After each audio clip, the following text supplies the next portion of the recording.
আবু জাফর শোন, আমি খোদার কসম করে বলছি, তুই যা করলি তুই জীবনে আলেম হতে পারবি না।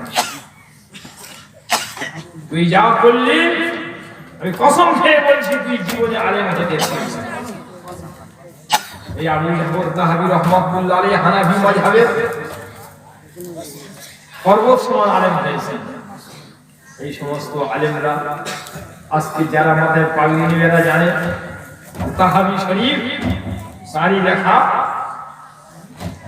এই কিতাবখানা হানাফি মাযহাবের সপক্ষে লিখেছেন। সুবহানাল্লাহ আলহামদুলিল্লাহ লা ইলাহা ইল্লাল্লাহ। আবু হানিফা রাহমাতুল্লাহ আলাইহি প্রতিটা মাসলার সপক্ষে ডজন ডজন হাদিস পেশ করেছেন। যতক্ষণ পর্যন্ত আবু হানিফা রাহমাতুল্লাহের মাযহাবকে উনি সবচাইতে উঁচু প্রমাণ না করিয়েছে ততক্ষণ উনি কলম বন্ধ করেন। এই আবু জাফর তাহাবী যখন কোনো বড় বড় স্টেজে উঠতেন এই বলে বক্তব্য শুরু করতেন, আয় আল্লাহ পাক তুমি আমার মামাকে মাফ করে দাও,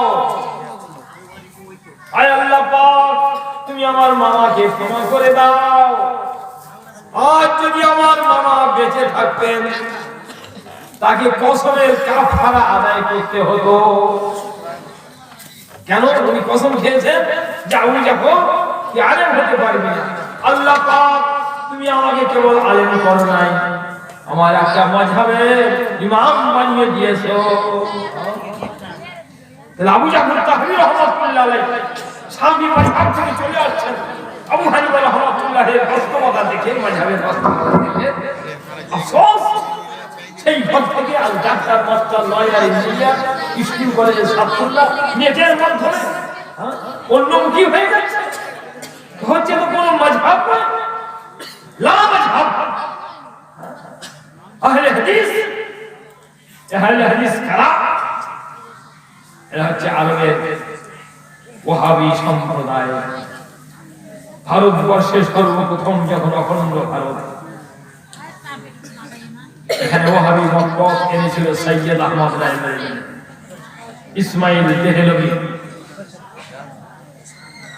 ভারতের ওলামায়ে কেরাম, সুন্নি ওলামায়ে কেরাম ধরিয়ে দিল এরা ওয়াহাবী, এরা মাজার ভাঙার দল।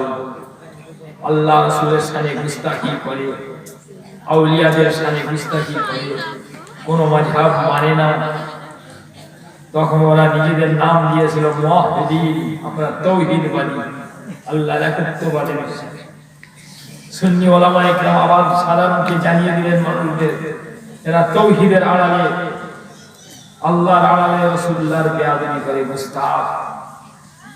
ওই সময় ব্রিটিশ পিরিয়ড ছিল। মৌলভী নাজির হোসেন দেহলভী দরখাস্ত লিখেছিল ব্রিটিশ সরকারের কাছে যে আমাদের ওয়াহাবী নামের পরিবর্তে আহলে হাদিস লেখার অনুমতি দেওয়া হোক। এই দরখাস্তে স্বাক্ষর ছিল মৌলভী হোসেন আহমদ দেহলভী, নাজির হোসেন দেহলভী আর মৌলভী মোহাম্মদ হোসেন পাটালভীর হাত দিয়ে পাঞ্জাবের গভর্নরের কাছে দরখাস্ত জমা দেওয়া হয়। পাঞ্জাবের গভর্নর এই দরখাস্ত ব্রিটিশ সরকারের কাছে পেশ করে।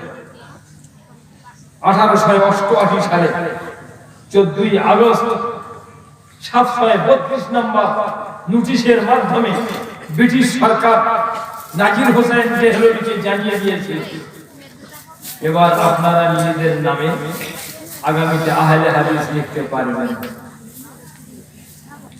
এ কথা কোথায় আছে, কোন জায়গায় আছে, আমার পত্রিকাতে আমি লিখেছি।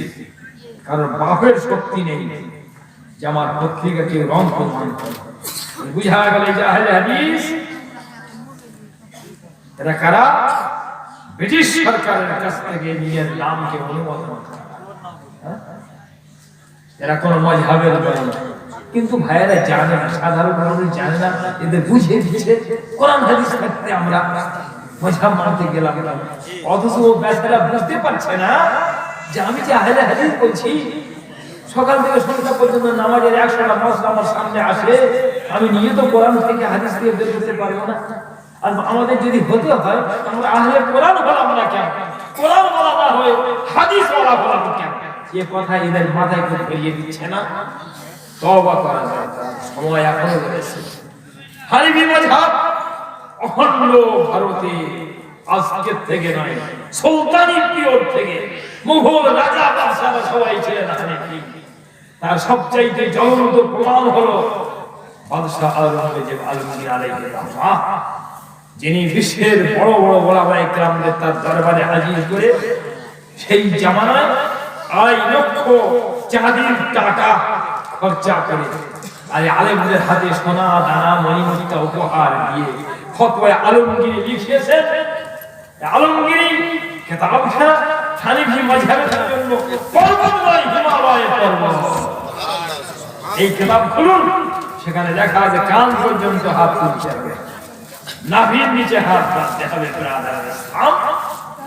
আজকে সেই ঘরে ছেলে হয়ে নির্লজ্জের মতো হাত এইখানে করে এখানে বাঁধছেন, এতে মেয়ে লোকদের